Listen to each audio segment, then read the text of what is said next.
Moja ya changamoto kubwa sana ya wafanyabiashara ni kufanya biashara katika mitandao ya kijamii na kukosa mauzo. Utasikia wafanyabiashara wengi wanakuambia kwamba nifanye nini, nafanya biashara lakini nakosa mauzo makubwa mtandaoni. Leo hii nimekuletea sababu ambazo zinasababisha kukosa matokeo makubwa katika biashara ya mtandaoni, mitandao ya kijamii. Sababu ya kwanza ni kukosa uandishi mzuri wa maudhui. Kama utashindwa kuandika vizuri maudhui ambayo inazungumzia bidhaa yako au inazungumzia huduma yako, kama wateja hawawezi kununua hiyo biashara yako au hawawezi kulipia gharama yoyote kwenye biashara yako. Sababu ya pili ambayo inasababisha wateja washindwe kununua bidhaa au kutoa pesa kwa ajili ya kununua huduma yako ni kwa sababu ya kukosa picha zako au video ambazo zinakosa kuonyesha uhalisia wa bidhaa yako au huduma yako. Kuhakikisha unakuwa na picha au video ambazo zinaonyesha uhalisia, zinaelekeza bidhaa zako kwa ubora zaidi. Lakini sababu ya tatu ambayo inasababisha watu wengi kukosa kuuza katika mitandao ya kijamii ni kutaka kuuzia kila mtu.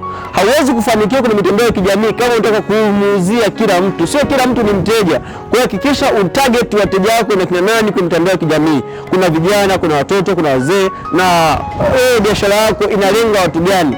Na hii changamoto kubwa sana kwenye mitandao ya kijamii. Kwa mfano WhatsApp, watu wengi sana anataka kuwauzia kila mtu, na ukijua kwamba wafanyabiashara wangu au wateja wangu ni audience yake ni hii na hii na hii, basi itakuwa rahisi sana kufocus na eneo hilo. Ukitaka kumuuzia kila mtu, hautapata matokeo ambayo unahitaji kwenye biashara. Sababu nyingine ambayo inasababisha ukose mauzo kwenye mitandao ya kijamii ni kukosa kuaminika.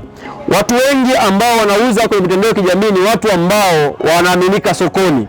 Kwa hiyo utengeneze mazingira ya kuweza kuaminika. Leo hii kuna janja nyingi sana kwenye mitandao ya kijamii, kwa matapeli wengi, na watu wengi wanafanya biashara ambayo unaifanya. Kwa hiyo ni lazima ujidhibiti na uamue kujitofautisha katika kuaminika. Watu wa kuamini kwamba wewe unauza biashara ya vipodozi, watu wa kuamini kwamba unafanya biashara ya kuuza virutubisho. Kwa hiyo hakikisha utengeneza mazingira yale ya kukufanya uweze kuaminika sokoni.